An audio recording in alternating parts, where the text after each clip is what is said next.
Cari genitori musulmani, se voi volete mangiare la carne halal, ve la andate a mangiare nei vostri paesi dove è il Corano che determina la legge, la norma.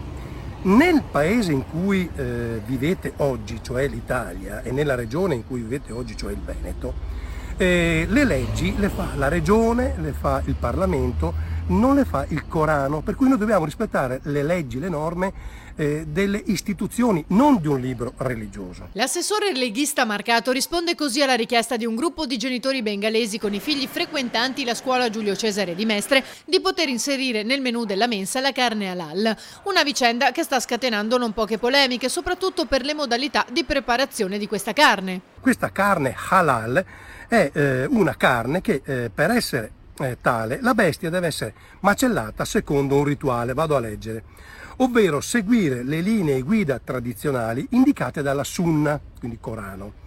Gli animali devono essere coscienti al momento dell'uccisione, bellezza, che deve essere procurata l'uccisione recidendo la trachea e l'esofago e sopravvivere per il dissanguamento completo dell'animale. Cioè l'animale è vivo finché completamente non viene dissanguato.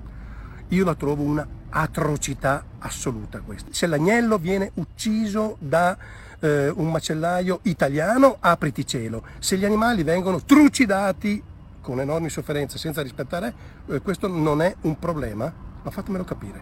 In ogni caso, un messaggio lo voglio dare chiaro anche ai dirigenti scolastici e a chi adesso sta cercando soluzioni. Non c'è nessuna soluzione. La carne halal te la vai a mangiare nel tuo paese? Sulla questione è intervenuto anche il console onorario veneto del Bangladesh. Tale richiesta non può essere accolta perché non fa parte, non rientra nella normativa vigente e la sentenza 20.504 del 2019 delle sezioni unite ha perfettamente chiarito che il progetto formativo scolastico, che comprende anche la fruizione del servizio mensa, è un progetto che deve rispettare il principio di uguaglianza, che non deve creare discriminazioni.